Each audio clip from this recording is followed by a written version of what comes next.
إلا بالله العلي العظيم بسم الله الرحمن الرحيم الحمد لله رب العالمين بارئ الخلائق أجمعين والصلاة والسلام على أشرف الأنبياء والمرسلين مولانا أبي القاسم محمد وآله الطيبين الطاهرين المعصومين. أما بعد فقد قال الله تعالى في قرآن الحكيم بسم الله الرحمن الرحيم يا أيها الذين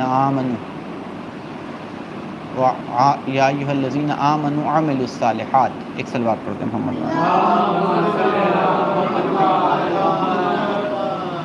اب لوگ آج آخری یہ ہم لوگوں کی نشست ہے نہج البلاغہ کے حوالے سے اور ارشادات امیر المومنین علی ابن ابی طالب علیہ السلام کے حوالے سے، اور ہم لوگوں نے بہت سے پہلوؤں کے اوپر اب تک گفتگو کر لی، اور یہ بات بہرحال ہمارے ذہن میں رہنی چاہیے کہ یہ باتیں وہ ہیں کہ جو سننے والی نہیں ہیں بلکہ عمل کرنے والی ہیں. انسان جو ہے وہ سن کر کے کسی چیز کو صرف فائدہ اس سے حاصل نہیں کر سکتا جب تک کہ اس کے اوپر اس طریقے سے عمل کرنے کی کوشش نہ کرے اور اس کے اوپر عمل نہ کرے. تو بہت سے لوگ ہوتے ہیں کہ جن کو سننے کی توفیق جو ہے وہ مہیا ہو جاتی ہے، لیکن عمل کرنے کی توفیق جو ہے وہ پیدا کرنا پڑتا ہے، اس کے لیے کوشش کرنی پڑتی ہے. ہاں یہ اور بات ہے کہ جب عمل کی راہ میں انسان ایک قدم خود اٹھاتا ہے تو خدا بند عالم اس میں خود بخود برکت دے دیتا ہے اور اس کا معاون اور مددگار جو ہے وہ بن جاتا ہے، اور بڑی سے بڑی مشکل چیزیں بھی انسان کے لیے آسان ہو جاتی ہیں. بڑی سے بڑی مشکل چیزیں بھی انسان کے لیے آسان ہو جاتی ہیں کہ جب انسان اس کو دیکھتا ہے تو بظاہر اس کو وہ مشکل لگتی ہے، سخت لگتی ہے، لیکن انسان جو ہے وہ دھیرے دھیرے اس کے لیے آسان بنا دیتا ہے. ماہ مبارک رمضان ہے، دیکھیے آج 10 روزہ ہو گیا اور تقریباً 18-19 روزہ 20 روزہ میکسیمم 20 روزہ اور ہمارے پاس بچا ہوا ہے. اور اللہ توفیق دے ہم سب لوگوں کو کہ ہم لوگ ان 20 دنوں میں کم سے کم وہ تمام چیزیں، وہ تمام فیوز و برکات کے جو اس ماہ مبارک رمضان سے جو ہے متعلق ہیں انہیں حاصل کر سکیں، ان سے مستفید ہو سکیں. اور کما حقہ جس طریقے سے ماہ مبارک رمضان سے ہم کو مستفید ہونا چاہیے ویسے ہم اس سے استفادہ کر سکیں، اپنے نامہ اعمال کے گناہوں کو دھو سکیں، اپنی نیکیوں میں اضافہ کر سکیں. یہ ایک اپرچونٹی ہے ہمارے لیے کہ یہ ہمارے ہاتھ سے جو ہے وہ جانی نہیں چاہیے. اور رمضان ایک طرح سے جیسے وہ کہتے ہیں نا کہ کبھی کبھی انسان کو بہت سے بڑے کام کرنے کا یقین نہیں ہوتا ہے، بڑے کام کرنے کا یقین نہیں ہوتا ہے، تو اسے یقین دلایا جاتا ہے کہ نہیں تمہارے اندر یہ صلاحیت، یہ کیپیبلٹی، یہ استعداد پائی جاتی ہے کہ تم یہ کام کر سکتے ہو. بہت سے کام ہم لوگوں کے لیے مشکل لگتے ہیں، سخت لگتے ہیں کہ یہ کیسے ہوگا، یہ ممکن نہیں ہے.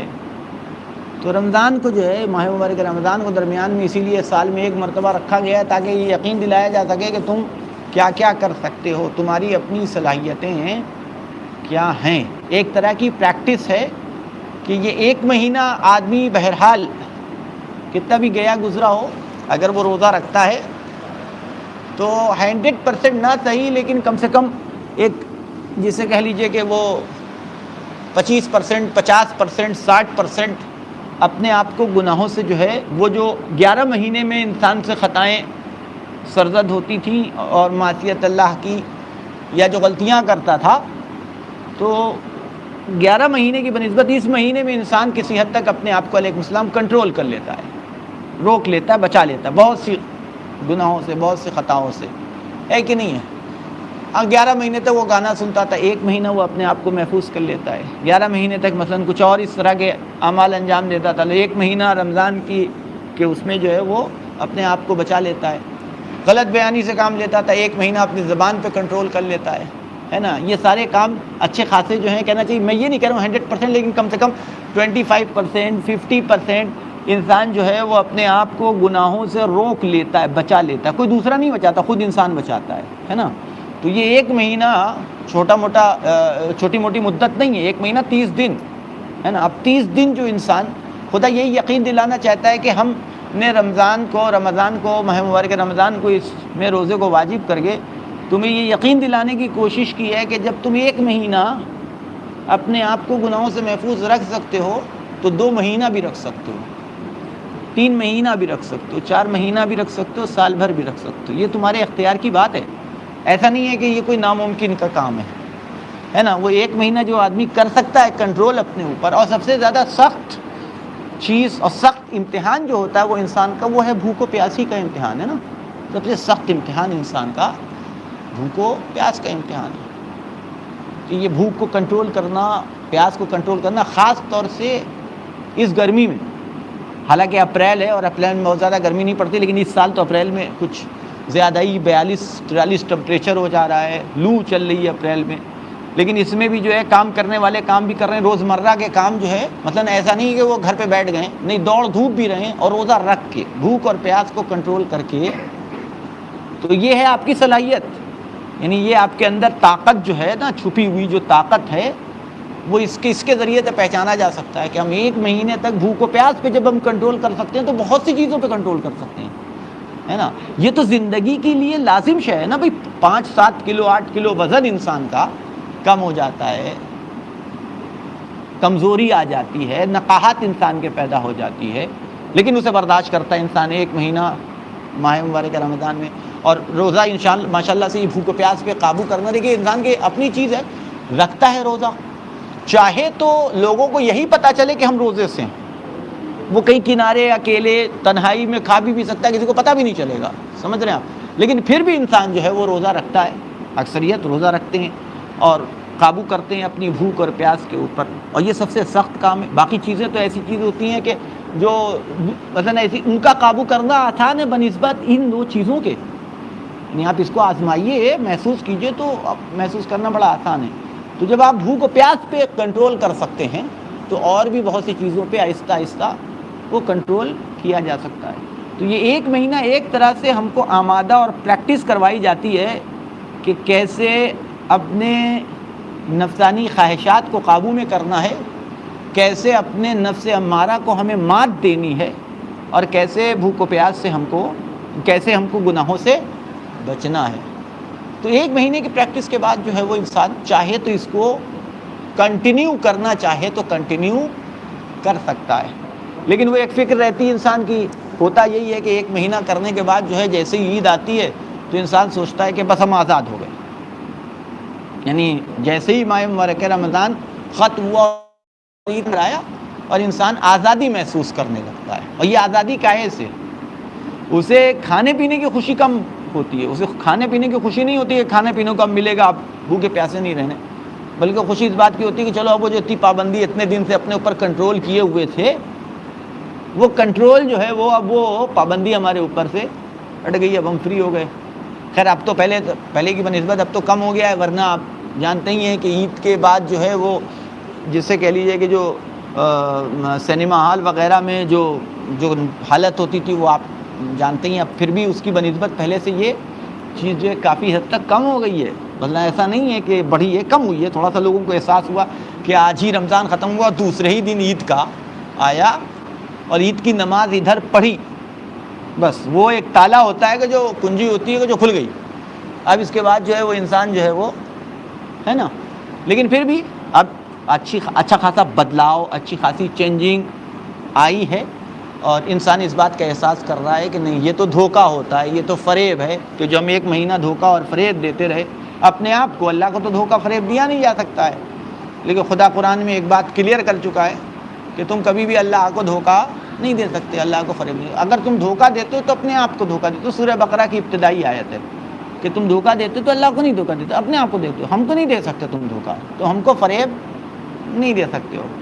تو وہ محسوس ہوتا ہے انسان کو کہ وہ 1 مہینے کے بعد فوراً ہی تو یہ ہوتا ہے کہ، لیکن دھیرے دھیرے انسان محسوس اکثریت، میں یہ نہیں کہہ رہا ہوں سب، لیکن اکثریت جو ہے بہرحال اب کوشش کرتی ہے کہ اس سے بچا جائے، اور بچنے کی کوشش لوگ کر رہے ہیں۔ ایسا نہیں ہے کہ بدلاؤ نہیں ہے، ایسا نہیں ہے کہ چینجنگ نہیں ہے۔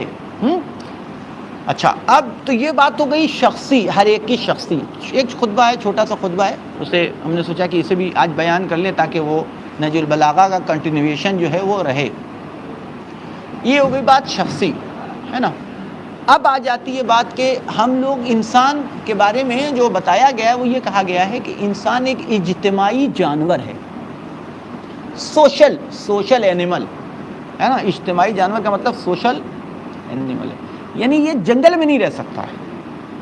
یہ اپنے جیسے انسانوں کے بغیر جو ہے نا، اگر آپ کو دنیا کا سب سے لگژری ولا بھی دے دیا جائے، کوئی بنگلو ہو لگژری زبردست قسم کا، ہر طرح کی فیسلٹی ہو، سب کچھ ہو، یعنی آپ جو چیزیں تصور کر سکتے ہیں وہ ساری چیزیں آپ کو دے دیا جائے، بس انسان وہاں نہ ہو اور آپ کو وہاں چھوڑ دیا جائے، تو 2 دن 3 دن سے زیادہ آپ سروائیو نہیں کر پائیں گے. تیسرے چوتھے دن سے آپ کا دل گھبرانے لگے گا. وہ سارا جو کچھ ہے نا، وہ نعمتیں ہیں، وہ ساری فیسلٹیز جو ہیں آپ کو بیکار لگنے لگیں گی، اور آپ تلاش کریں گے نہیں. تنہائی کھانے لگتی ہے نا، وہ کیوں؟ اس لیے کہ انسان جو ہے وہ سوشل اینیمل ہے، اجتماعی جانور ہے. اسے اپنے جیسے لوگوں کے درمیان میں رہنا چاہیے. ایک انسان کا فائدہ خالی اس انسان کا فائدہ نہیں ہوتا ہے، بلکہ اس کا فائدہ جڑا ہوتا ہے. اور یہی وجہ ہے کہ ایک انسان غلطی کرتا ہے، نتیجہ یہ ہے کہ اس کو بھگتنا ڈھیروں لوگوں کو پڑتا ہے. ایک انسان جو ہے کوئی اچھا کام کرتا ہے، اس کا فائدہ جو ہے کئی لوگوں تک خود بخود جو ہے وہ ٹرانسفر ہوتا ہے، پہنچنے لگتا ہے. تو یہ ایک جڑا ہوا ایک چین کی طرح سے ایک انسان ہے. تو وہ جو ہماری اجتماعی ذمہ داری ہے، اس کا سمجھنا بہت ضروری ہے. اور یہ اجتماع معاشرہ کہتے ہیں، قوم کہتے ہیں، فرقہ کہتے ہیں. ہم سبھی رونا روتے رہتے ہیں قوم کا، قوم نہیں بدل رہی ہے، قوم نہیں چینج ہو رہی ہے، ہمارا معاشرہ جو ہے وہ تبدیل نہیں ہو رہا ہے. یہ کہنے کے بجائے ایک مرتبہ سوچنا یہ چاہیے کہ ہم معاشرے کو کیسے چینج کر سکتے ہیں، ہے نا. تو وہ چینج کرنے کا جو ایک فارمولہ ہے وہ صرف یہی ہے کہ آپ کی ذمہ داری دوسروں کو چینج کرنا نہیں ہے، آپ کی ذمہ داری خود کو چینج کرنا ہے. یعنی اگر ہر آدمی بڑا بوجھ اپنے کندھے پہ لادنے سے پہلے چھوٹا بوجھ اپنے کندھے پہ لاد دے، ہم کو اپنے بھائی کو نہیں سدھارنا ہے، ہم کو اپنے رشتہ داروں کو نہیں سدھارنا ہے، ہم کو اپنے محلے والوں کو نہیں سدھارنا، ہم نے خود کو سدھارنا ہے. ٹھیک ہے، یعنی ہم کو اپنی ذمہ داری کو خود سمجھنا ہے. یہ اگر انسان محسوس کرنے لگے اور اپنے اندر چینجنگ لانے لگے، تو اگر 10 آدمی بھی ایک محلے میں ایسے پیدا ہو گئے کہ جنہوں نے اپنے اندر بدلاؤ لانا شروع کر دیا اور اپنے اندر چینجنگ لانی شروع کر دی، تو خود بخود رفتہ رفتہ معاشرہ ہم سے اور آپ سے ہی مل کر کے. اور یہ طے سمجھ لیجئے گا کہ قرآن ہے، حدیث معصومین بھی ہے، کہ اللہ کسی بھی معاشرے کی حالت کو اس وقت تک نہیں بدلتا جب تک کہ وہ خود معاشرہ جو ہے، وہ قوم جو ہے، وہ اپنی حالت کو بدلنا نہ چاہے. یہ ایک فارمولہ ہے، یہ ایک اصول ہے، یہ قانون ہے، یہ ایک لا ہے کہ جو اللہ کا بنایا ہوا ہے. اس وقت تک اللہ، یہ ہم کہتے ہیں نا یہ ظلم ہو رہا ہے، یہ اتنی بربریت ہو رہی ہے، اتنے مظالم ڈھائے جا رہے ہیں، اللہ کیا کر رہا ہے کہ نہیں ہے؟ اللہ اس لیے خاموش ہے کہ تم خاموش ہو، ہے کہ نہیں؟ اللہ جب تم کھڑے ہوگے تو اللہ تمہارے سپورٹ میں آئے گا. آسمان سے کچھ نازل ہونے والا نہیں ہے، آسمان سے کچھ بھی نازل ہونے والا نہیں ہے، بلکہ سب سے امپورٹنٹ چیز وہ یہی ہے کہ ہمیں اپنی رسپانسبلٹی، ذمہ داری، یعنی جب ہم بدلنا چاہیں گے تو اللہ مددگار ہو جائے گا، اور جب اللہ مددگار ہو جائے تو پھر اس کام کو جیسے اس انسان کو منزل تک پہنچنے سے کوئی روک نہیں سکتا اگر اللہ مددگار ہو جائے. اور ایسا ہی ہسٹری میں ہم کو دیکھنے میں آتا رہا ہے. ایسا نہیں ہے کہ یہ کوئی خالی تھیوری ہے جس کا پریکٹیکل نہ ہو، ہمیں دیکھنے میں آ رہا ہے. وہ سارے ریولوشن دیکھ لیجئے، چھوڑیے آپ انڈیائی کا ریولوشن دیکھ لیجئے، خاموش بیٹھے رہتے تو آج ہم آزاد ہو پاتے.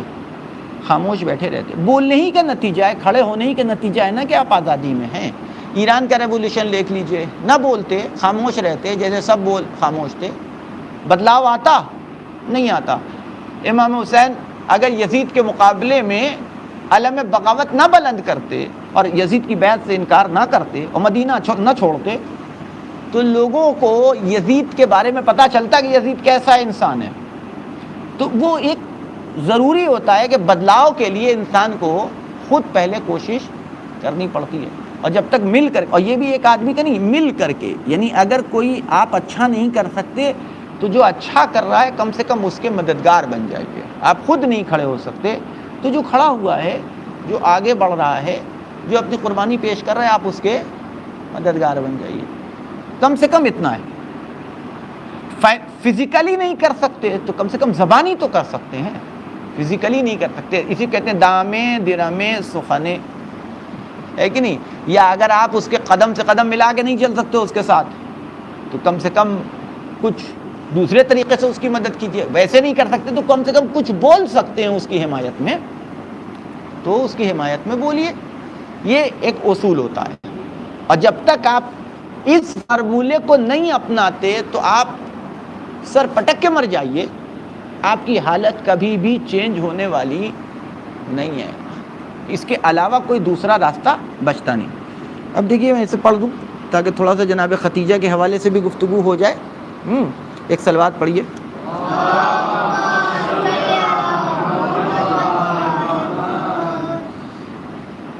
خطبہ نمبر 88، 87 ہم لوگوں نے کل پڑھا تھا نا، 2 دن. تو 88 اس میں بیان کر رہے ہیں وفیہا بیان لاسباب التی، اس میں بیان ہے ان اسباب کا، ان ریزن کا کہ جس کی بنیاد پہ انسان ہلاک ہوتا ہے. ہلاک ہوتا ہے. ہلاک ہونے کا مطلب کیا ہے؟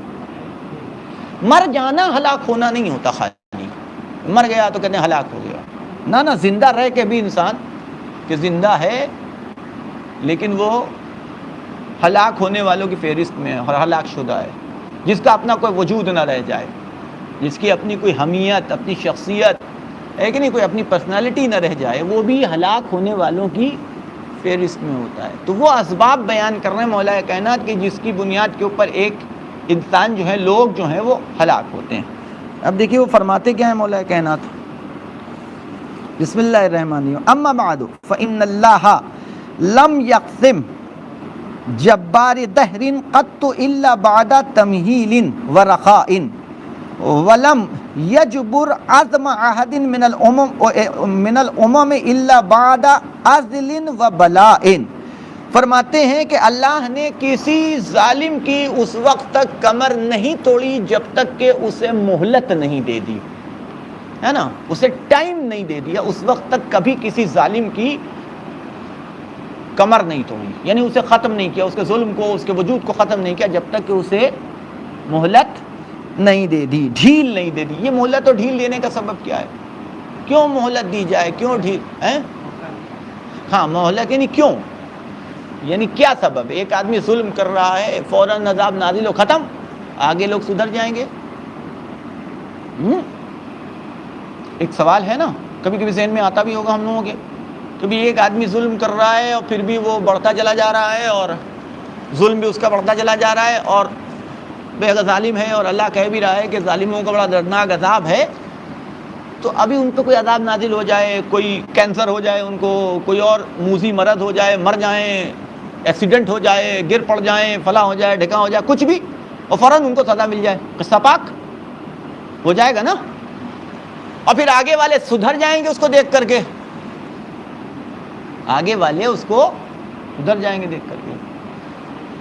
تو ایسا کیوں نہیں ہوتا؟ ایسا کیوں نہیں ہوتا؟ ابھی آپ دیکھیے پوری دنیا میں کیا ہو رہا ہے. ابھی پوری دنیا میں جو ہو رہا ہے وہ آپ کی نگاہوں کے سامنے ہے نا. ظلم ہی ہو رہا ہے ہر طرف، ہر ملک میں، ہر جگہ. چھوٹا ظالم، بڑا ظالم، یہی عنوان ہے، لیکن وہ ظلم ہی کا عنوان ہے. اچھا اس ظلم میں ایسا نہیں ہے کہ جسے کہہ لیے کہ ظلم کرنے والی خالی ایک ہی قوم ہے، مظلوم خالی ایک ہی قوم ہے، ایسا نہیں ہے. بلکہ جہاں جس کو موقع مل رہا ہے وہ ظالم ہے. دنیا دیکھیے آپ، آنکھیں کھلی رکھنی چاہیے. میں نے کہا نا عقل سے، میں بار بار کہتا ہوں عقل سے فیصلہ کرنا چاہیے، دماغ سے فیصلہ کرنا چاہیے، دل سے فیصلہ نہیں کرنا چاہیے. اپنا دہی تو سب کو میٹھا لگتا ہے، دوسرے کا دہی کھٹا لگتا ہے نا.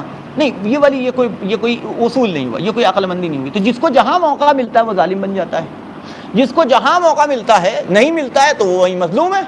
ایسا ہو رہا ہے نا. اب میں اس کی مثال نہیں دینا چاہتا، لیکن آپ خود سب سمجھ رہے ہیں کہ بات میں کیا کہنا چاہتا ہوں. اس کی میں بہت سی چیزیں ایسی، پڑھے لکھے لوگ ہیں سب ماشاءاللہ سے، گریجویٹ ہیں، کچھ نہ کچھ ڈگری سبھی کے بعد ہے، تو سب سمجھ رہے ہیں بات کو، اور سوشل میڈیا سے جڑے ہوئے لوگ ہیں تو سب کو پتہ ہے کہ میں کیا کہہ رہا ہوں، ہے نا. ایسا ہی ہے. تو ظلم ہر جگہ ہو رہا ہے اور ہر طرف کم زیادہ مقدار میں ظلم جو ہے وہ کہیں نہ کہیں وہ آپ کو مل جائے گا. جس کو جہاں طاقت نصیب ہوتی ہے وہ دوسرے کو کمزور کو جو ہے وہ دباتا ہوا نظر آتا ہے. چھوٹا ظلم، خالی ظلم کا مطلب یہ تھوڑی نہیں کسی کو مار دیا جائے، قتل کر دیا جائے اور کسی کو جیل میں ڈال دیا جائے اور کسی کو اسی کے حق سے محروم رکھنا، یہ بھی تو ظلم ہے نا. کسی کا حق کسی تک نہ پہنچانا یہ بھی تو ظلم ہے نا. یہ بھی تو ظلم کی فہرست میں آتا ہے. یہ تو بھی تو مظالم ہیں، چھوٹے موٹے مظالم تو یہ بھی بڑے بڑے ظلم ہیں، ہے نا. تو یہ ہو رہا ہے، ساری دنیا میں ہو رہا ہے. تو کیوں نہیں ایسا ہوتا؟ وجہ کیا ہے؟ آپ کو سمجھنا پڑے گا اللہ کی آئیڈیالوجی کا تعلق حالانکہ انسان سے ہے کہ وہ ہماری آئیڈیالوجی آپ کی آئیڈیالوجی، لیکن اللہ کی آئیڈیالوجی میں اس لفظ کو استعمال کرو اسے سمجھانے کی. اللہ کی آئیڈیالوجی کیا ہے انسانوں کی خلقت کے حوالے سے، کہ اللہ نے انسان کو جو پیدا کیا اس کی آئیڈیالوجی کیا ہے؟ اللہ کی آئیڈیالوجی جو ہے وہ یہ نہیں ہے کہ انسان کو ہلاک کرے، ختم کر دے، اس کو جہنم میں ڈال دے، اس پہ عذاب. یہ اللہ کی آئیڈیالوجی ہے ہی نہیں. اللہ کی آئیڈیالوجی یہ ہے کہ یہ انسان سدھر کے راستے پہ آ جائے، ہے نا. یعنی یہ اللہ چاہتا ہے. اللہ کا یہ مقصد ہے ہی نہیں کہ آپ کو جہنم میں بھیج دے. اللہ یہ چاہتا ہی نہیں. یہ اللہ کا لاسٹ آپشن ہے. ایک ہوتا ہے نا لاسٹ آپشن، یعنی جب کوئی اور راستہ نہیں بچے گا تب جہنم ہے. جب کوئی راستہ، یعنی آپ یہ سارے راستے اپنے جنت میں جانے کے بند کر دیں گے تب آپ کو جہنم. لیکن اللہ نے ایک راستہ جہنم کا بنایا ہوا ہے تو 100 راستے جنت کے بنائے ہوئے ہیں. ادھر سے آنا ہو ادھر سے آ جاؤ، ادھر سے آنا ہو ادھر سے آ جاؤ، ادھر سے آنا ہو. کیوں راستے 100 بنائے گئے؟ کسی صورت سے تم جنتی بن جاؤ، جہنمی نہ بنو. کسی صورت سے ثواب کے مستحق بنو، کسی صورت سے عذاب کے مستحق. تو اللہ کی یہ آئیڈیالوجی نہیں ہے کہ آپ کو سزا دے. اللہ کی یہ کوئی بھی انسان ہو، یعنی صرف مسلمان کی بات نہیں ہو رہی ہے. میں یہ بات مسلمان کی ناس ہے. یہاں پہ کیا کہا گیا؟ اسباب ہلاکت انسان، مسلمان نہیں، انسان کی ہلاکت کے اسباب وہ بیان کیا جا رہا ہے نا. تو یہ دنیاوی ہلاکت بھی ہے، اس میں اخروی ہلاکت بھی ہے. اور ریزن آپ دیکھیے گا سب کا ایک ہی زیادہ تر. سمجھ رہے ہیں بات کو؟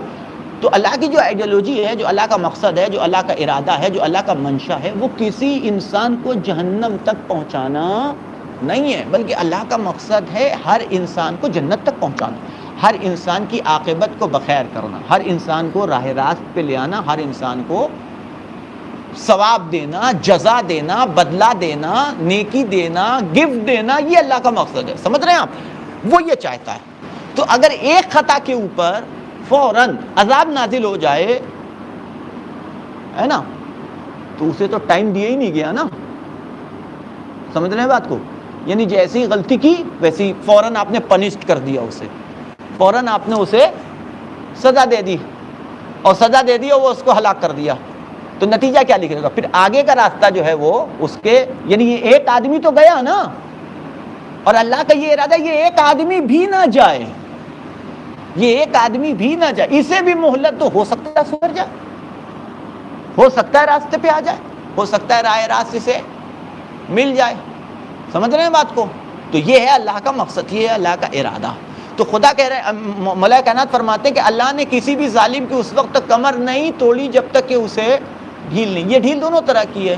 یعنی ڈھیل اس حوالے سے کہ ہو سکتا ہے کہ اسے اپنے ظلم کا احساس ہو جائے، ہو سکتا ہے اسے اپنی خطاؤں کا احساس ہو جائے، ہو سکتا ہے کہ یہ اپنے مظالم کے اوپر شرمندہ ہو جائے اور آ کر کے مظلوم سے اور اللہ سے معافی مانگ لے. سمجھ رہے ہیں بات کو؟ نہیں سمجھ میں آ رہی بات؟ کلیئر ہے نا؟ تو اللہ کا مقصد یہ ہے. تو مولا فرماتے ہیں کسی بھی قوم کو اللہ نے اس وقت تک جو ہے وہ کسی بھی ظالم کی کمر اس وقت تک نہیں توڑی جب تک کہ اسے ڈھیل نہیں دے دی. اور پھر فرماتے ہیں اور کسی قوم کی، کہاں گیا، ولم یجبر عزم احد، اور اس وقت تک کسی قوم کی ہڈی کو، عزم کہتے ہیں عین زو میم کے معنی ہوتے ہیں ہڈی کے، ہے نا. اور کسی قوم کی ہڈی کو اس وقت تک نہیں جوڑا جب تک کہ اسے بلاؤں میں، مصیبتوں میں، آزمائش میں، امتحان میں مبتلا نہیں کر لیا، ہے نا. ہڈی ٹوٹ گئی، ہڈی ٹوٹ گئی. سمجھ رہے ہیں آپ؟ تو اگر کوئی ایسا والا ہو، جیسے مثال کے طور کے اوپر ہم گئے اور گڈھے میں گرے، ہڈی ٹوٹ گئی. ہمیں کوئی جادو آتا تھا، جادو ہو، پھونکا، تڑ سے جڑ گئی، ہے نا. تو اگر ایسا ہو جائے تو ہم کبھی بھی اس گڈھے میں گرنے سے سبق نہیں لیں گے. سمجھ میں آ رہی بات؟ کبھی بھی ہم اس گڈھے میں گرنے سے، یعنی جو اپنی غلطی کی ہے ہم نے، اس غلطی سے ہم سبق نہیں لیں گے، چونکہ فوراً جڑ گئی نا. اب یہ مثال ہے، سمجھیے بات کو، کہ اگر ہم گئے کوئی بھی حرکت کی، کچھ بھی کیا، مان لیا ہڈی ٹوٹ گئی، کچھ نقصان ہو گیا، لڑ گئے، چوٹ لگ گئی، خون نکل آیا، ہاتھ پاؤں ٹوٹ گیا، اور فوراً ہی کسی نے معلوم ہے جادو بھوکا اور معلوم فٹ سے جڑ گئی، ہے نا، ٹھیک ہو گئے، ایک دم سالم ہو گئے ویسے ہی جیسے پہلے تھے. تو ہم کبھی بھی اس غلطی سے، اپنی اس خطا سے سبق نہیں لیں گے. ہاں اگر ہمیں جھیلنا پڑے، پلاسٹر چلے 4 مہینہ پلاسٹر، دونوں ہاتھ کی ہڈی ٹوٹی، پلاسٹر چڑھا ہوا، نہ کھا سکتے، نہ پی سکتے، نہ کچھ کر سکتے، کھجلی ہو رہی تو کھجا تک نہیں سکتے، ہے کہ نہیں ہے؟ تو اب یہ ساری مصیبتیں جب اتنے دن جھیلیں گے ہم، تو ہمیں احساس ہوگا کہ یہ کتنی بڑی نعمت تھی کہ جس کی بنیاد پہ، ایک خطا کی بنیاد کے اوپر مجھے اتنے دن جھیلنا پڑا. تو یہ جو آزمائش ہے، یہ جو امتحان ہے، وہ اسی لیے ہے تاکہ تمہیں اپنی خطاؤں کا احساس ہو، اور اس کے ساتھ ساتھ تمہیں اللہ کی دی ہوئی نعمتوں کی قدر ہو. سمجھ رہے ہیں بات کو؟ یہ اس 2 فقرے کا موضوع. اب میں کیا کروں، مطلب 2 ہی فقرے پڑھتے ہیں اور مطلب اتنا لمبا چوڑا ہو جاتا ہے، ٹائم بیت جاتا ہے. وَلَمْ يَعْظَمَ عَهْدٍ مِنَ الْأُمَمِ إِلَّا بَعْدَ عَزْلٍ وَبَلَاءٍ. ایک سلوات پڑھیے. ہاں اب دیکھیے کیوں ایسا، کیوں، اس کی ریزن بیان کیا. جو بات میں نے کہی ہے وہ ریزن یہاں مولا کائنات بیان کر رہے ہیں. میں نے یہیں سے بیان کیا، ایسا نہیں ہے جو میں نے کہا وہی علی کہہ رہے ہیں، نہیں، جو علی بن ابی طالب نے کہا وہ میں نے کہا ہے. سمجھ رہے ہیں آپ؟ فرماتے ہیں وَفِي دُونِ مَسْتَقْبَلْتُمْ مِنْ عَتْبٍ. کیوں؟ اس لیے کہ جو مصیبتوں تم سامنا کر رہے ہو اور جن حادثات سے تم گزر چکے ہو، ان میں تمہارے لیے عبرت ہو. عبرت ہم لوگوں نے پڑھا تھا، یاد ہوگا آپ کو، یعنی سیکھ. عبرت یعنی سیکھ ہو تمہارے لیے عبرت ہو، یعنی تمہارے لیے وہ سیکھ. اس لیے وہ بلائیں جو آتی ہیں، مصیبتیں آتی ہیں، وہ تھوڑے دن تک رکتی ہیں. لیکن یہ بھی اللہ کلیئر کر دیتا ہے، حدیث میں بھی ہے، قرآن میں بھی ہے، کہ جیسے قرآن میں خداوند عالم ایک بات ایک دم بالکل واضح طور پہ ہمارے ذہن میں ڈالتا ہے، لا یکلف اللہ نفسا الا وسعہا، یعنی ہم اتنا ہی کسی کو آزماتے ہیں جتنا وہ برداشت کر سکتا ہے. ہمیں اپنی برداشت کی جو لمٹ ہے نہیں معلوم، لیکن اللہ ہماری برداشت کی لمٹ جانتا ہے کہ یہ آدمی کتنا برداشت کر سکتا ہے. تو جتنا برداشت کر سکتا ہے اس سے زیادہ اللہ اس سے کبھی مطالبہ بھی، اور اس سے زیادہ اس کی آزمائش بھی نہیں ہوتی. انبیاء کی نہیں نہ لی. ایک موقع کے اوپر جناب نوح چلتے رہے، محنت کرتے رہے 900 برس تک تبلیغ، لیکن ایک موقع آ گیا کہ انہوں نے اللہ کی بارگاہ میں کہا کہ نہیں، اب بس، اب نہیں برداشت ہے نا. تو اللہ نے کہا ٹھیک ہے. اب اللہ بھی جانتا تھا کہ ہاں بھائی یہ ہے ان کی لمٹ، اور فوراً ہی عذاب جو ہے وہ نازل ہو گیا. ہر نبی کے دور میں ایسے آپ کو دیکھنا، یہی معاملہ ہمارا ہے. تو جب انبیاء کے ساتھ ایسی، تو ہمارے ساتھ بھی ایسی ہے. تو اتنا ہی امتحان لیتا ہے کہ جتنا ہم برداشت کر سکیں. اور اگر مصیبتیں زیادہ آ رہی ہیں تو یہ بھی ایک طرح کا اللہ کی طرف سے ہمارے لیے ایک طرح کا لطف ہے، کہ اس سے یہ پتہ چلتا ہے کہ خدا کی نگاہ میں ہماری قوت برداشت کتنی زیادہ ہے. کہ اگر مصیبتیں آ رہی ہیں اور زیادہ ٹائم تک رک رہی ہیں، ہاں البتہ ان مصیبتوں پہ دھیان دینا اس لیے ضروری ہے کہ یہ مصیبتیں ہم لائے تو نہیں نہ ہیں، خود سے آئی ہیں. آنے اور لانے میں ایک بنیادی فرق ہے. کسی کا پیسہ مار کے کھا گئے تو وہ آیا کہ ہمارے پورے گھر کو گولی مار کے چلا گیا. یہ مصیبت اللہ کی طرف سے نہیں ہے، یہ آپ خود لے کر کے آئے ہیں، ہے نا. یہ اس کی بات نہیں. وہ مصیبتیں کہ جو انسان کے اوپر آ رہی ہیں، بلائیں جو نازل ہو رہی ہیں، جو انسان اسے بلا نہیں کہیں گے. بلا کا معنی ہے امتحان کے، ابتلا ہے نا. ہم کہتے ہیں مبتلا ہونا اسی سے ہے. تو اس کا مطلب ہی ہے کہ یہ امتحان، یہ آزمائش، یہ انسان کو جو اللہ ایگزامن کرتا ہے وہ یہی دیکھنے کے لیے. تو اگر بلائیں زیادہ بڑھ رہی ہیں تو اس کا مطلب اللہ کی نگاہ میں ہماری قوت برداشت بھی زیادہ ہے. تبھی وہ اس کو تھوڑا سا جیسے ٹائم لگ رہا ہے، اور ہمارا جو ہے وہ امتحان جو ہے وہ بڑھ رہا ہے. اور امتحان کا بڑھنا انسان کے ثواب اور انسان اللہ کے تقرب کی اس سے بڑی کوئی دلیل نہیں ہو سکتی.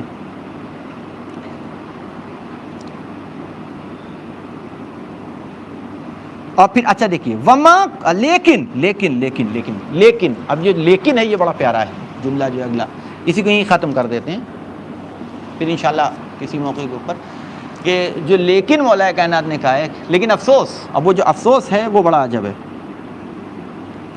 کہتے ہیں کہ ایسا ہے، یعنی کلیئر کر دیا مولا کائنات نے کہ اگر اللہ کسی بھی مظلوم، کسی بھی ظالم کی اس وقت تک کمر نہیں توڑتا جب تک کہ اس کو ڈھیل نہ دے دے، چھوٹ نہ دے دے، مہلت نہ دے دے.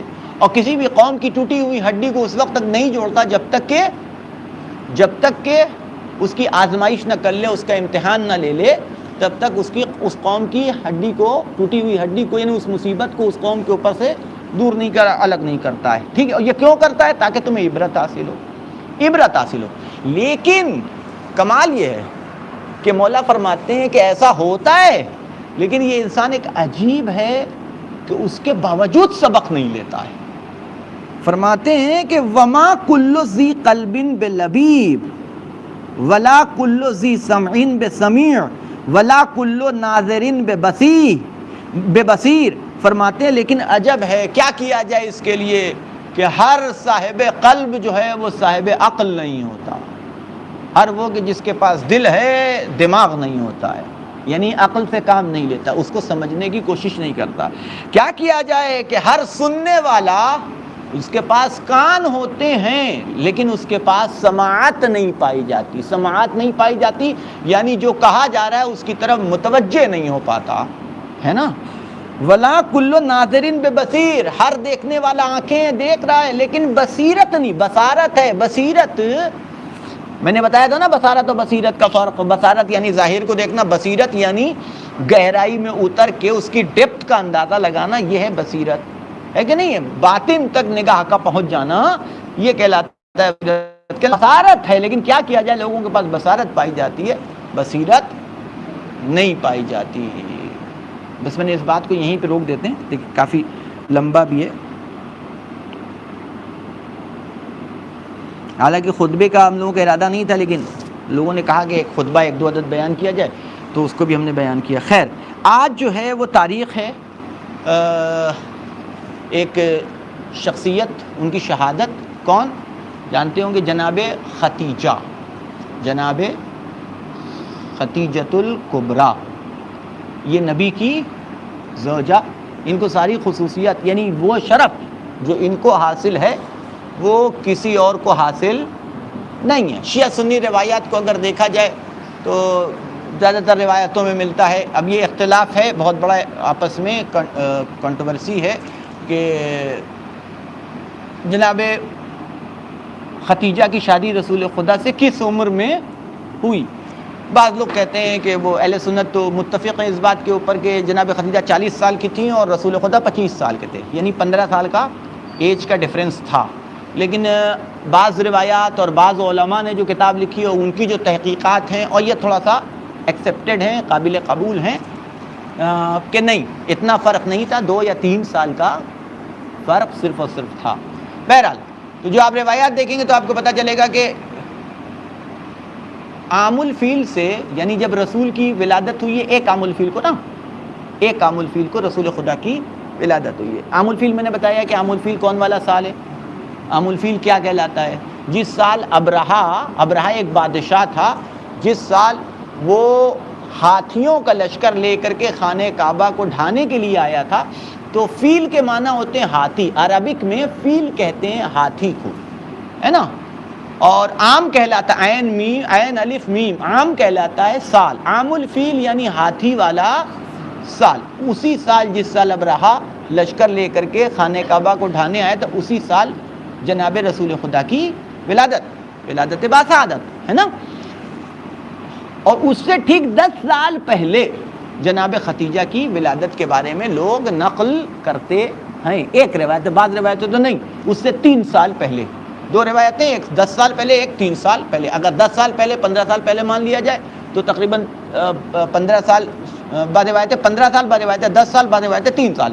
تو اگر 15 سال مانا جائے تو 40 سال کی عمر، اگر جسے کہہ لیجئے کہ 35 سال کی عمر میں، اور اگر 2 سال مانا جائے یا 3 سال مانا جائے تو پھر 28 سال کے وہ تھے، اور رسول خدا 25 سال کے تھے جب شادی ہوئی. تو 10 سال پہلے رسول خدا کی ولادت سے جو بیان کیا جاتا ہے جناب خدیجہ کی ولادت ہے نا. اچھا، اب آپ دیکھیے کہ ان کا انتخاب یہ اس شخصیت کی عظمت کو سمجھنے کے لیے آپ کو اسلام سے پہلے کی تاریخ کو بھی دیکھنا پڑے گا. کتنی بار ابھی رسول خدا کا صرف زوجیت میں رسول، ان کا کمال یہ نہیں ہے کہ رسول کی زوجہ تھی.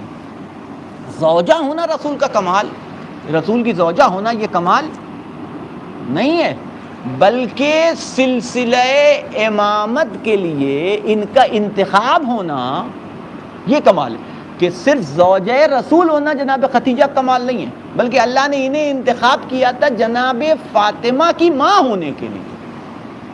اور جناب فاطمہ کون؟ جن سے امامت کا سلسلہ شروع ہونا ہے کہ جو آج تک باقی ہے.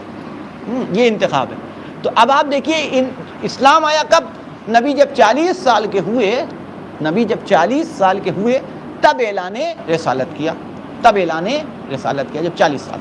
اب 40 سال سے پہلے اگر آپ جائیے گا مکے کی کنڈیشن آپ دیکھیے گا تو آپ کو پتہ چلے گا کہ کیسی ضلالت اور کتنے پچھڑے ہوئے لوگ اور کیسے ظالم، جابر، وحشی، جنگلی لوگ تھے کہ ان کے جنگلی پن کو صرف ایک لفظ میں بیان کیا جائے تو آپ سنتے رہتے ہیں کہ اب اگر ان کے گھر میں لڑکی پیدا ہوتی تھی تو زندہ دفن کر دیتے تھے. سمجھ رہے ہیں آپ؟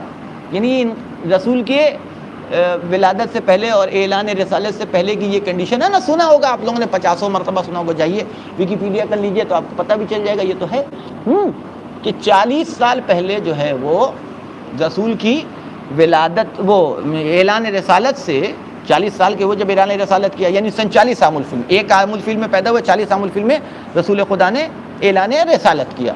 تو اس سے پہلے جو لوگ تھے ان کی کنڈیشن کیا تھی کہ جنگلی تھے، وحشی جانور، کہ جو اپنی بیٹیوں کو اگر ان کے یہاں پیدا ہوتی تھی تو اسے زندہ ضرور کر دیتے تھے. سوچئے یہ معاشرہ ہو، یہ ماحول ہو، اور وہاں اگر کوئی سوچئے یعنی عورت کی یہ ویلو تھی، یہ کنڈیشن تھی عورت کی، کوئی ویلو نہیں تھی. یعنی جیسے بھیڑ، بکری، اونٹ، گھوڑا، جیسے وہ یہ سمجھتے تھے کہ یہ ہمارے خدمت کے لیے ہے نا، یہی تصور تھا عورت کے لیے، یہی تصور اور یہی مینٹلٹی تھی عورت کے حوالے سے لوگوں کی کہ عورت بھی ایسا ہی ایک جانور ہے، ایک چیز ہے کہ جو ہماری خدمت کے لیے، ہماری نسل آگے بڑھانے کے لیے اور ہماری خدمت کے لیے پیدا کی گئی. اس سے زیادہ اس کی اہمیت نہیں. اسلام جب آیا تو اس نے آ کر کے اٹھا کر کے عورت کو برابری کا درجہ دے دیا، عورت کو برابری کا درجہ دے دیا اور کہا نہ، ہماری نگاہ میں مرد عورت کچھ ہوتا ہی نہیں. من عمل صالحا، جو عمل صالح انجام دے، من ذکر و انثی، چاہے مرد ہو چاہے عورت ہو، اچھا کام جو کرے، چاہے مرد ہو چاہے عورت ہو، ہم اسے بہترین جزا دینے کے لیے تیار ہیں. ہم اسے حیات طیبہ حیات عطا، یعنی اسلام آیا تو برابری کا درجہ دیا. اور یہ قبول کرنا ان لوگوں کے لیے بڑا سخت ہے. اس پہ کافی بوال بھی ہوا، اس پہ کافی بوال بھی ہوا. خیر وہ ہسٹری ہے. تو اب آپ سوچئے 40 سال اعلان رسالت سے پہلے جو جناب خدیجہ کی زندگی تھی، آپ سوچئے اگر ایسے، اچھا ایک بات، دوسرے یہ کہ اس زمانے میں جو میں نے ابھی پڑھ رہا تھا میں کہ با کردار خاتون ملنا، کوئی عورت ہو کہ جو با کردار ہو، پاک و پاکیزہ ہو، یہ ملنا بہت بڑی بات تھی. سمجھ رہے ہیں آپ؟ یعنی زنا وغیرہ ایک دم عام تھا اس زمانے میں. اور اس زمانے میں عرب کے لوگ جناب خدیجہ کو 2 لقب سے یاد کرتے تھے. ایک مبارکہ، یہ لقب تھا ان کا، یعنی انہیں مبارکہ کہتے ہیں، یعنی بابرکت ترین خاتون. اور دوسری طاہرہ، طاہرہ یعنی طیب و طاہر و پاک و پاکیزہ، کہ جس نے اپنے دامن کردار کو ہمیشہ طیب و طاہر. اور یہ اسلام آنے سے پہلے ان کے القاب تھے کہ ان کو مبارکہ کہا جاتا تھا اور ان کو جو ہے طاہرہ کہا جاتا ہے. ایک بات، یہ تو بات ہو گئی کیریکٹر کی. اب آ جائیے بات کیجئے، باقی باتیں تو آپ جانتے ہیں. 10 رمضان آج ہی کی تاریخ ان کی شہادت اور وفات کی تاریخ ہے. اور یہ رسول خدا کے اعلان رسالت کے 10 سال بعد، یعنی سن 10 بعثت میں جناب خدیجہ کی شہادت یا وفات ہوئی. 10 بعثت میں، یعنی ہجرت سے 3 سال پہلے. سمجھ رہے ہیں آپ؟ ہجرت سے 3 سال، یعنی رسول خدا نے 53 سال کی عمر میں ہجرت کیا ہے. 40 سال کی عمر میں کہا کہ میں اللہ ایک ہے، میں رسول ہوں. 40 سال کی عمر میں 10 سال جب بیتا تو نبی 50 سال کے ہوئے. 50 سال کے ہوئے تو اس وقت جو ہے وہ جناب خدیجہ کی وفات ہوئی. پھر 3 سال اور بیتا تو ہجرت نبی نے کی، یعنی 53 سال کی عمر میں مدینے سے ہجرت کر کے، مکے سے ہجرت کر کے نبی مدینے میں آئے. سمجھ رہے ہیں بات کو؟ تو ایک بات تو کلیئر ہو گئی کہ ان کا کیریکٹر کیسا تھا، کیریکٹر پتہ چل گیا. اب آ جائیے دوسرے مدعے پہ بات کر لیجئے. سوچئے جس زمانے میں عورت کی یہ ویلیو ہو، یہ اہمیت ہو کہ جسے جانور کی طرح سمجھا جاتا ہو، اور آج کا زمانہ، آج کے زمانے کو بھی سوچئے. آج کے زمانے میں فیمنزم کی بات ہو رہی ہے نا، عورت برابر، سب کو ایک لیول میں لے کے آنا چاہیے. اور اس زمانے میں بھی آپ کو ایسی خواتین نہیں ملیں گی کہ جو اسٹیٹس اس زمانے میں جناب خدیجہ کا تھا. یعنی اس زمانے میں بھی اگر عورتیں ڈھونڈنے جائیے گا نا، تو اگر ان کے پاس مال و دولت ہو، ان کے پاس اگر بڑا بزنس ہے، تو ان کا اپنا بنایا ہوا نہیں ملے گا، بلکہ یہ کسی نہ کسی سے ملا ہوگا. شوہر کی وجہ سے وہ ان کے شیئر ہے نا ڈیوائڈ کر دیتے ہیں انکم ٹیکس وغیرہ سے بچنے کے لیے بھی تو نا، کہ آدھا شیئر اپنی بیوی کے نام پہ کر دیا، آدھا شیئر ہمارا. تو اگر وہ پیسے والی ہیں تو اس بنیاد پہ نہیں کہ ان کا کمایا ہوا اپنا، بلکہ اس بنیاد کے اوپر کہ یہ جو ہے وہ کسی سے شیئر ان کو ملا. ہو سکتا ہو، میں یہ نہیں کہہ رہا ہوں، میرا کوئی ایسا تھوڑی نہیں کہ میں نے پورا ریسرچ کر لیا، سرچ کر لیا. جو دکھ رہا ہے ابھی کوئی مجھے نظر نہیں ہے، میں اس بنیاد پہ کہہ رہا ہوں. ہو سکتا ہے 1-2 مل جائے. اور یہ جو میں آپ کو بتا رہا ہوں، اگر آپ اس کی تعداد ڈھونڈیے گا 10-12 سے تب بھی زیادہ نہیں ملے گی. آج کے دور میں بھی 10-12 سے زیادہ آپ کو نہیں ملے گی ایسی عورتیں کہ جنہوں نے اپنے آپ کو اس لیول تک کہ جو اسٹیٹس جو ہے وہ یعنی فائنینشیل اسٹیٹس ہے نا، جو اس زمانے میں جناب خدیجہ کا تھا، اس لیول تک اپنے بل کے اوپر خود پہنچایا ہو کسی کو. اس زمانے میں سوچ رہے ہیں آپ، اس زمانے میں جناب خدیجہ کے پاس 1000 اونٹ تھے. ایک اونٹ ایک کار کے برابر سمجھ لیجئے. اب وہ کار آپ چاہے سستی والی بھی جوڑ لیجئے، آپ 2-2.5-3 لاکھ روپے والی کار بھی جوڑ لیجئے، سمجھ رہے ہیں آپ. تو اب اس حساب سے بجوڑیے تو 1000 اونٹ ان کے پاس تھے. یہ تو اونٹ تھے.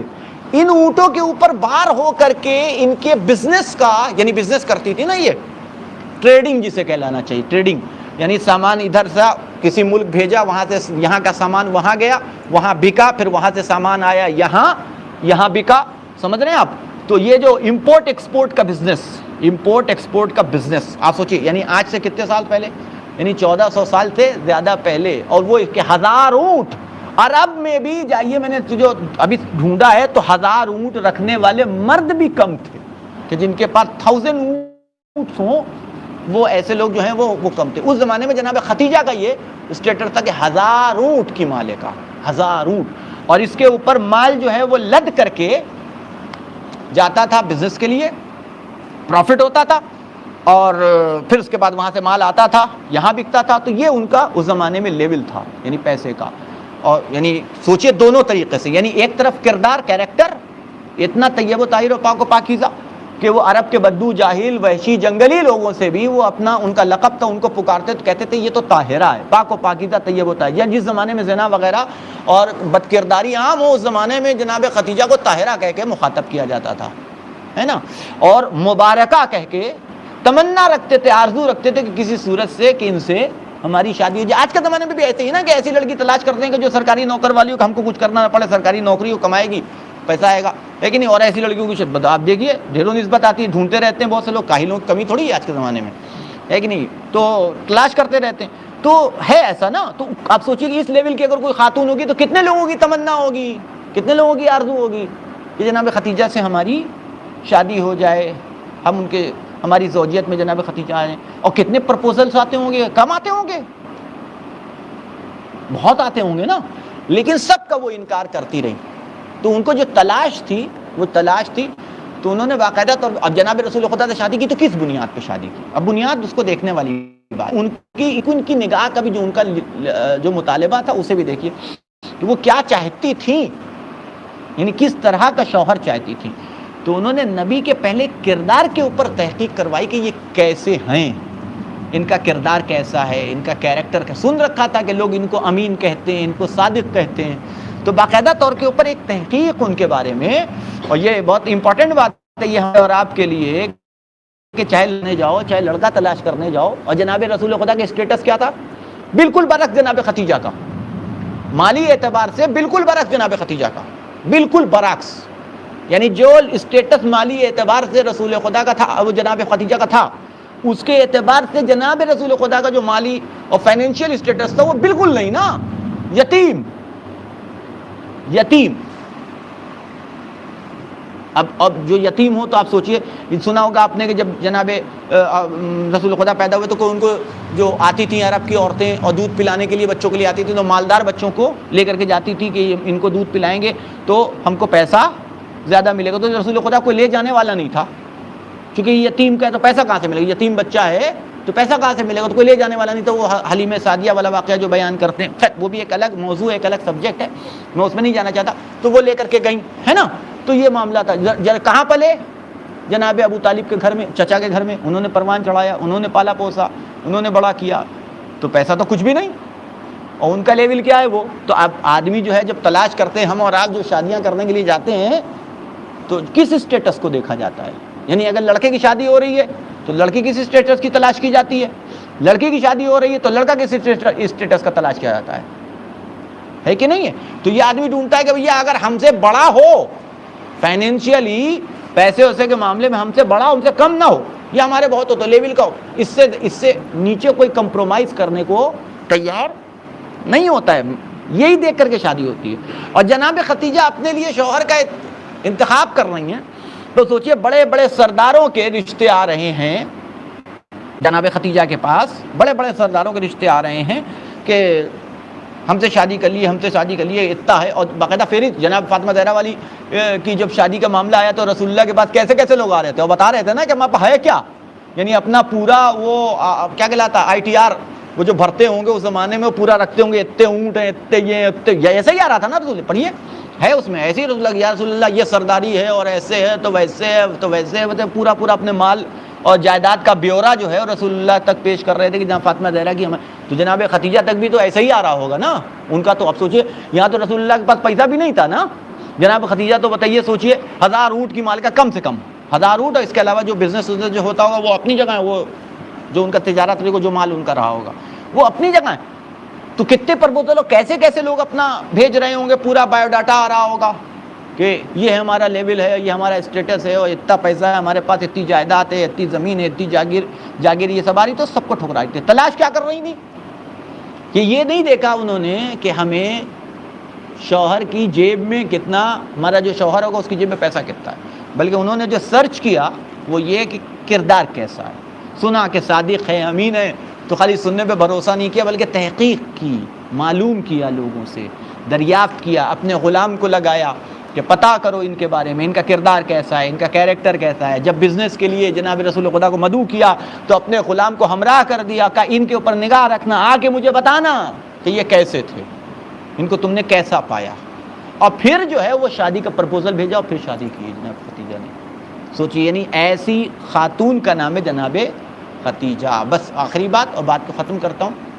ایسے تو بہت سی باتیں کہ عظمت جناب خدیجہ کے لیے کہ جب پہنچے رسول خدا معراج پہ تو جناب ابو سعید خدری، ان کی روایت ہے کہ جب وہ رسول خدا پہنچے معراج پہ، وہاں سے واپس آئے تو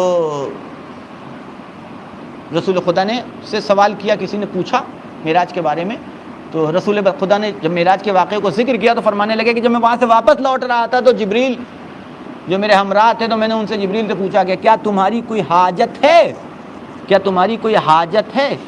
تو کہنے لگا ہاں ایک حاجت ہے. کہ وہ حاجت کیا ہے؟ کہا کہ بی بی خدیجہ کو میرا سلام کہہ دیجیے گا. یہ کون کہہ رہا ہے؟ جناب جبریل. یہ جناب جبریل کہہ رہے ہیں. دو روایتیں پڑھ کے ہم بات ختم کر رہے ہیں. آئے، آ کر کے رسول خدا نے کہا کہ جبریل نے آپ کو سلام کہا ہے. تو جواب کیا دیتی؟ ان اللہ هو السلام ومنہ السلام والیہ السلام وعلی جبریل سلام. فرماتے ہیں کہ جب سلام کیا گیا، جبریل نے آپ کو سلام کیا ہے، تو کہا ان اللہ هو السلام، سلام اللہ ہی ہے، وفیہ ومنہ السلام، اور اسی کی طرف سے سلامتی ہے، والیہ السلام، اور اسی کی طرف سلامتی ہے، اسی سے سلامتی، اسی کی طرف سلامتی ہے، وعلی جبریل سلام، اور جواب سلام دیا کہ جبریل پر بھی ہمارا سلام ہے. ایک روایت. دوسری روایت ہے کہ رسول خدا کو کتنی عقیدت تھی. اب قرآن اٹھا کے دیکھیے گا، قرآن میں جہاں پہ ایک جناب جبریل علم یجد کا یتیما، جناب ابو طالب کے حوالے سے ہے نا آیت، سنتے رہتے ہیں مجلسوں میں، علم یجد کا یتیمن فآوا، کہ ہم نے تم کو یتیم پایا تو کیا تمہیں پناہ نہ دی. فوراً جناب خدیجہ کا تذکرہ، ووجدک عائلا فاغنا، ہم نے جب تمہیں یتیم پایا تو آغوش ابو طالب کا انتخاب کیا تمہاری پرورش کے لیے. اور جب تمہیں تنگ دست پایا یعنی تنگ دست کسے کہتے ہیں؟ جس کے پاس مال نہ ہو، جس کے پاس دولت نہ ہو. جب تمہیں تنگ دست پایا تو کیا میں نے تمہیں غنی نہیں کیا، مستغنی نہیں کیا؟ تو یہ مستغنی کیسے ہوئے؟ جناب خدیجہ کے مال کے ذریعے سے. سمجھ رہے ہیں آپ؟ تو یہ قرآن میں یعنی عظمت خدیجہ کو بیان کیا جا رہا ہے. اور یہی وجہ ہے کہ جب بھی جناب خدیجہ کا تذکرہ ہوتا تھا تو ایک عورت آئی، بوڑھی سی، بہت بوڑھی سی عورت آئی رسول خدا سے ملنے کے لیے. رسول خدا اس کے احترام میں کھڑے ہو گئے. تو دوسری زوجہ نے سوال کیا کہ آپ نے اس عورت کا احترام کیوں کیا؟ کہ آپ اسے جانتے؟ کہ لگا ہاں یہ خدیجہ کے زمانے میں خدیجہ سے ملنے آتی تھی، تو میں نے صرف اس لیے احترام کیا کہ یہ خدیجہ کا احترام کرتی تھی. یعنی آپ یہ رسول کی نگاہ میں جناب خدیجہ کی عظمت اور اہمیت. ایک روایت اور بات ختم.